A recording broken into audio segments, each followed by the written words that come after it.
MRC-TV has covered numerous insane climate cult rituals and lies. From the revelations about government-subsidized professors in the US and UK manipulating data to fit collectivist political agendas to former climate czar John Kerry trying to dodge the fact that he racked up mile after mile flying private jet trips to carbon alarmist gatherings, to the absurdity of climate cultists using lots of air conditioning at desert gatherings where they push the idea of restricting energy use for people to use air conditioning. Yeah, but this one, as the cloak-and-dagger cultists prepare for their November globe hop to Belém, Brazil, this one might just top them all for sheer destructive audacity.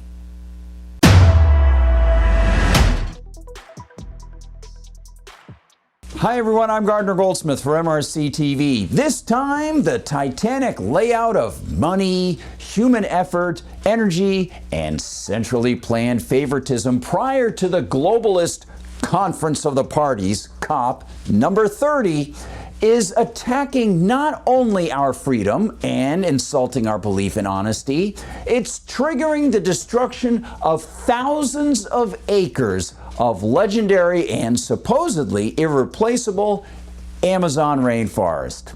All to give the climate cultists an easier ride to grandstand about the environment in the heart of the jungle.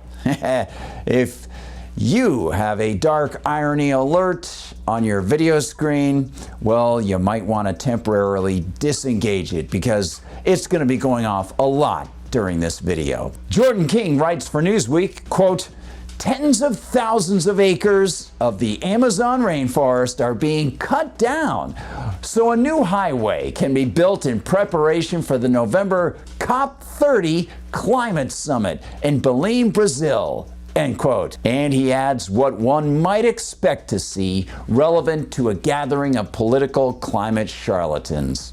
Quote, "Deforestation, biodiversity loss, and carbon emissions will be major themes at COP30, meaning many will see the move as contradictory." End quote. No kidding. Of course, the entire schema is contradictory, from this most obvious new revelation to the royal claims of settled science among politically subsidized propagandists who repeatedly have been caught manipulating data, discussing the data manipulation, hiding their sources and methodology, abbreviating the timelines on theory-based temperature graphs in order to give the impression that the use of the internal combustion engine is causing a climate catastrophe, and all the way down to claims that they are protecting people from harm by engaging in government-backed tax thievery, product bans, insane and immoral subsidies, market mandates, yes indeed, and all the other things that they do to actually harm our lives. And now this. Quote, "The state government of Para has been considering the highway known as Avenida Liberdade, which is supposed to help ease traffic, since 2012. It has been shelved for environmental concerns in the past, but has since been listed as one of 30 projects Belém is undertaking to prepare for the COP30 summit, which is set to see more than 50,000 people, including top world leaders, visit the city." End quote.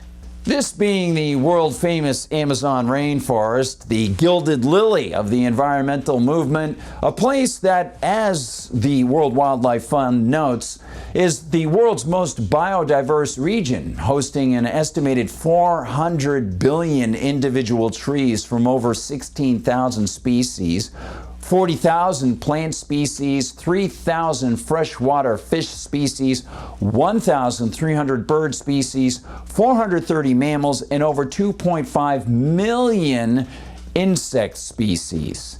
This is the Amazon, home to 1 in 10 known species on Earth, many of which are found nowhere else. A region that comprises about 40% of Brazil's geography, and which, according to Encyclopedia Britannica, covers approximately 2.3 million square miles. That's 6 million square kilometers across 9 South American countries. And of course, it's the largest tropical rainforest on the planet. If the idea of slicing a giant swath out of the jungle flesh, then paving it, then handcuffing Brazilian taxpayers to all the future upkeep doesn't sit well with you, well, you're not alone. Many locals are upset as well. Their taxes are being taken, their lives being disrupted, and their livelihoods attacked. Quote, critics are worried about the environmental impact of the deforestation. Local Claudio Veraghet, who used to work by harvesting acai berries from trees there, told the BBC, "Our harvest has already been cut down. We no longer have the income to support our family." But Brazilian officials have defended the project, with Adler Silveira, the state government's infrastructure secretary, insisting that the highway is sustainable, with wildlife crossings for animals to use and solar lighting. End quote. You heard that right. Crossings, central plans, government management to alleviate a problem that government is creating. And that kind of process, starting from immoral, coercive foundations, always has such positive, practical results, doesn't it? Brazilian President Luiz Inácio Lula da Silva has said that this will be a COP in the Amazon, not a COP about the Amazon. End quote. Well, if that isn't a dystopian Orwellian twist on the long-promoted lie that these stuffed shirts are the great carers for the environment, then I don't think anything can be.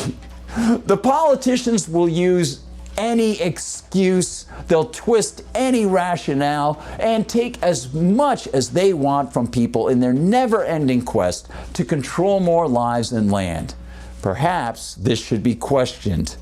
It's gone on for far too long. Thanks for watching, everyone. Please like and subscribe. Follow us on Rumble, where they don't censor us. We are still on YouTube, where they give us lots of problems. Oh, but they're so wonderful. Find MRCTV.org at MRCTV.org. Check out what the whole team is doing there. Please consider donating to the Media Research Center and check out the store while you're there. You can also find us on Facebook, on TikTok, on Instagram, and on X. You can find me on Gab as at Gardner Goldsmith, and find me on X as at Gard Goldsmith. I'll see you there. For MRC TV, thank you for watching, and please share these videos. I'm Gardner Goldsmith.